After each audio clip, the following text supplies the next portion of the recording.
President Clinton took me because while he was opening trade, he also wanted the Vietnamese government to understand that the person who was fighting the hardest for human rights was also there at the president's side. The government of Vietnam continues to deny its citizens their rights to freedom of speech, to freedom of assembly, to freedom of the press, to freedom of religion. As the congressional representative of the 47th Congressional District of California in the United States Congress, I represent one of the largest Vietnamese populations outside of Vietnam.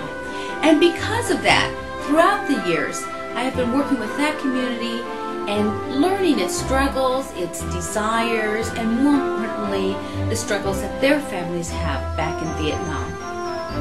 There are many people that have been trafficked into our own area to be used mostly as labor slaves, but some as sex slaves. I even have called in the vice president of Yahoo, came to visit me, and a representative of Google, because I want to make sure that in Vietnam it doesn't happen what happened in China. And so I said it's important for us as the United States to send a message to them that we expect, if land reform is done in Vietnam, that this land be returned back to the religious institutions. I'm very proud to have sponsored House Resolution 427, the resolution that in particular acknowledges the plight of the Buddhists in Vietnam.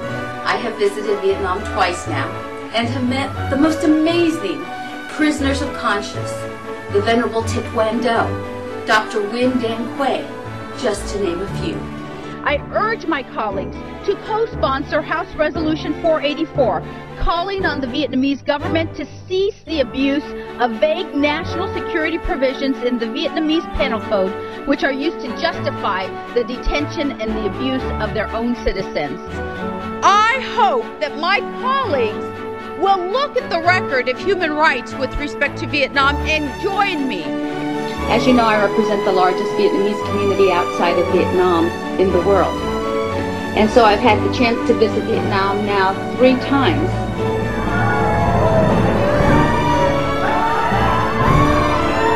Well, as you know, I'm working right now very hard to get to Vietnam to do a visit to work on some of the issues as we try to go.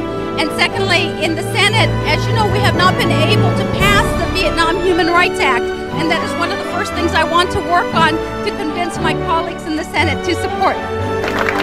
So I am here to announce that I am a candidate for the United States Senate.